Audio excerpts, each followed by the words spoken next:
You're listening to Popstar Conversations, taking you inside with your favorite musical artists. Chuck and I are speaking with the godfather of punk, Iggy Pop. Welcome to the show. It's good to have you here. When your band member, Ron Ashton, passed away, did you ever consider not continuing with the band? Well, I could have quit with the band because I had my other things I'm doing. You know, I had my own album almost done, but it sort of felt as if the work wasn't quite complete because we hadn't done the raw power material, and also these things just take on a big momentum of their own. It's like war or sex or something, you know, you're in the middle of it and it just doesn't want to stop sometimes. So that also gets dangerous. I am planning to take a year off from it next year, you know, because it wants to eat me. Your guitarist, James Williamson, he just rejoined the band. What has he been up to? He's in what I would describe as middle management or an executive position with the Sony Corporation. He went after the group stopped working together. He got an education in California, and he got a degree in electrical engineering, and he started working with different computer firms up and down the West Coast, and he ended up his career at Sony Electronics America as a vice president of standards, which meant he would fly as their representative all over the world and meet with other nerds in a room and decide things like the number of screw turns that it would take to plug in some electric appliance, you know, that sort of thing. It really sounds like James must have been happy to rejoin the band. Yeah, I think it was absolutely something that not only came at the right time for him, but that it was something that he had to put down that was probably closer to his heart than electronic engineering. Has the chemistry changed in the band? A little bit differently, because when it was the same with Ron too. Basically, when the group, for the first 7 years of the group, I was an unstoppable monster, and I would just relentlessly torture the rest of them until they let me sit down and fuck with their music. And I was a lot more than a vocalist, and I sort of had a very, very, very large part in that. And both Ron and James, when they had a second time around, that wasn't exactly what their egos wanted. So it's a little more divided up. So Ron, each of them they'll give me a piece of music. A little looser with Ron, but with James it's very strict. He'll give me a piece of music, usually by email, but not always. We write in a room too. But it goes 6 times this, 4 times this, 3 times this. It does that twice, and then it goes over here, and that's it. Sing to it, asshole. You know. So yeah, and that's my job. You know, to try to make music out of this psychotic noise, you know, that he creates. Iggy, it seems like this production of the album is different than your previous ones. Yes, that's because I think the first 2 albums I made with Ron were more about the whole experience of the group, living in the group and being young together, and less about any individual talent. Whereas with James, he was always half a stooge, but half kind of like a gunslinger, a guy who had his own individual talent and could actually play strategically strategic, accepted music on the guitar. Not that great, but more than we could.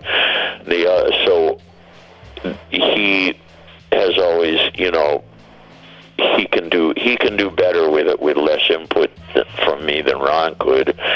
And then I think the other reason is that James did more sensible things with his life than Ron did. So Ron was very, very sensitive and great live artist at the end of his life, but he was a very disorganized person, liked to spend a lot of time having a lot of fun, and he'd also been playing in very mediocre bands for 30 years, so it kind of messed up his style, I think. Except when we played the old songs. And when we played the old songs, he sounded like $1 billion. So it was magic. But that was as far as it could go. With James, he has some of the similar problems, but not quite the same. And he's a highly organized, intelligent, American asshole businessman with a guitar. And very bright, aggressive guy, I always watch my back. I heard that you use the studio time when recording collaborations to record your own material. Is that true? It's true. I did that to a lot of people. Uh-huh. Yeah, I did it to Cat Power, Joe Jackson, who else? The Black Keys tribute, something I did with the Zigzags. Yeah, I would throw in a little bit. They don't mind, Never too long, like a half hour here, an hour there, No big deal. I actually benefited as a singer a lot from, I've done an unusual amount of guest work and collaborations over the last about 5 years, and it's great practice, it's really, really great practice, and you grow as a vocalist, and you get to learn things technically that save you a lot of time when you want to go do your own thing. So yeah, but the big one was Cat Power because she's cheap and she didn't offer to pay me. See, other people pay me, but she didn't. I sang for free. I didn't want to ask her for any money because she's very arty, and so she didn't offer.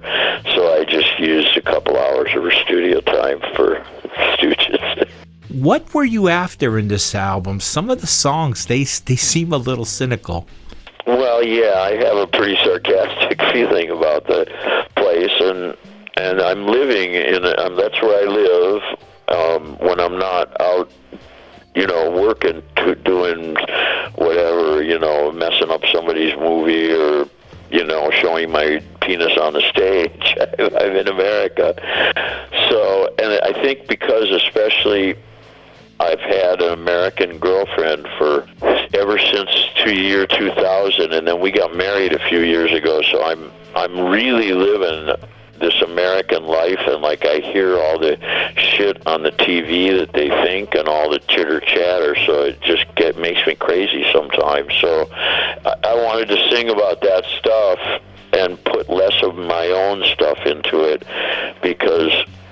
At this point in my life, I'm kind of like a target, So when I was 21, I would just get up in the morning, even if I wasn't in the group, and my whole attitude was, look, see me, hey, it's me, But now it's like, oh shit, they recognized me, It's different, That's why I've been in Miami, ever since I got out of New York. I've been feeling that way, and the more I retreat, the better it's interesting. The better I do it, the more attention I get. So, go figure, Does social diversity, does it inspire your writing? Well, it has become very extreme, and at least it's colorful. I could say that, but I do really enjoy getting out and traveling, And I'm glad I live in Miami at least because I'm near the edge of America, And when I go to the beach in Miami Beach, it's full of what we call Euro trash, So Euro trash, and then you have these in the winter you get these really very, very serious German families, and they're all very pale, and they walk on the beach, but they have a good time, I was on a plane once to Miami with Boris Becker, and he loves it there, and he said to me, yes, I love Miami, because in Miami, you can be yourself. This album, Ready to Die, is it a reflection of your youth? Yeah, it's in the air right now, and then of course the group is kind of like getting to that point where we need a nap, and and then there's the fact that really in our society, most people, when you pass 60, most people begin to die in some way, and so you have to either do that or fight it or get ready for it or plan it or your attitude about it, and then there's the other thing where you can't help but notice lately that there are too many people that feel the only way they can do something meaningful with their life is to risk death or cause death to other people, and that's really not very good, so, but it's in the air right now, so there was a lot of that, And what was your message in the album's artwork? The cover artwork, I'll tell you how it was my idea, and it started because I was embarrassed. I thought, well, I'm in the group with these two other guys, and there's no way you're going to get a nice cover picture of these guys. What am I going to do? So I thought, wait, I got a great idea. I'll dress them up as security guards, and they can be like they just arrested me, and I'm a maniac terrorist, like at the airport or something. So I told the idea to the record company, and they said, we loved it, but when we got there for the shoot, they just didn't give them the guard uniform. They just made them stand way in the back, so they tried to airbrush them out of both sides of the thing together because their marketing tells them, whatever, they're cold-blooded, young, independent marketers. So it worked out, and I wore the explosives on the front, and then we took a picture together on the back, Why did you change record companies and go to Fat Possum Records? Oh, it's such a great label because it's the greatest label. I just love that label, and I was very proud and pleased and happy that I did I was 22 years with EMI, and I did my time, and I handed in all my albums, and I didn't drop them, and they didn't drop me, and then my contract was done, and I gave them an option on a Prey, and they didn't pick it up. That was all I had to do. It was always my album. They had a distribution option. So we were done, and I wasn't even looking for a label. We were just kind of making our own music in our own time, and then Fat Possum reached out to us because I knew them because I'm huge fans of their records, and Mississippi's one of the only interesting parts of the U.S., which is mostly just a big yawn, and so they made us a great offer, a really good budget, really good. They've promoted it. They spent money making the films for it, and I just couldn't be happier. We had artistic control. First time in my life I had artistic control written into a record contract. So this album is a follow-up to the other album, Raw Power. Well, this is more them. You know what it is?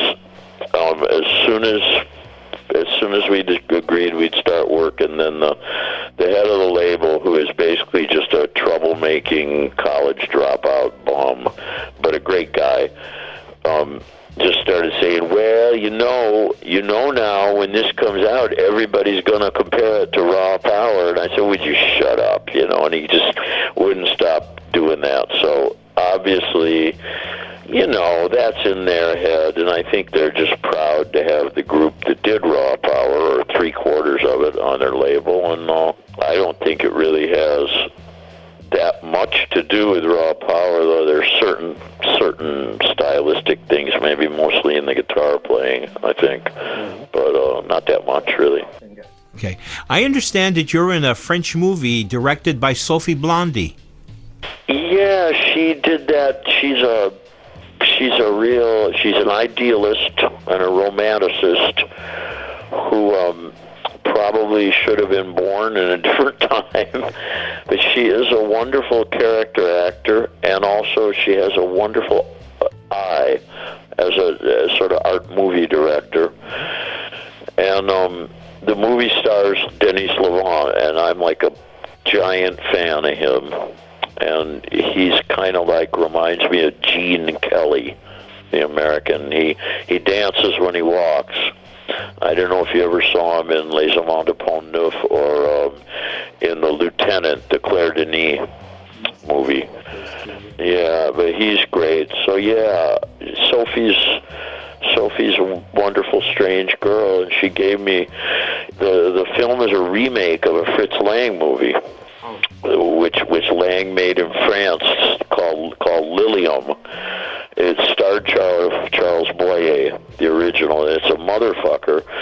And the part she gave me was played by fucking Antonin Artaud in the movie, so I could not refuse, you know. Iggy, this has been a great pleasure. Thanks a lot for coming on the show. Hey, you too. I had a good time. Thanks so much for coming.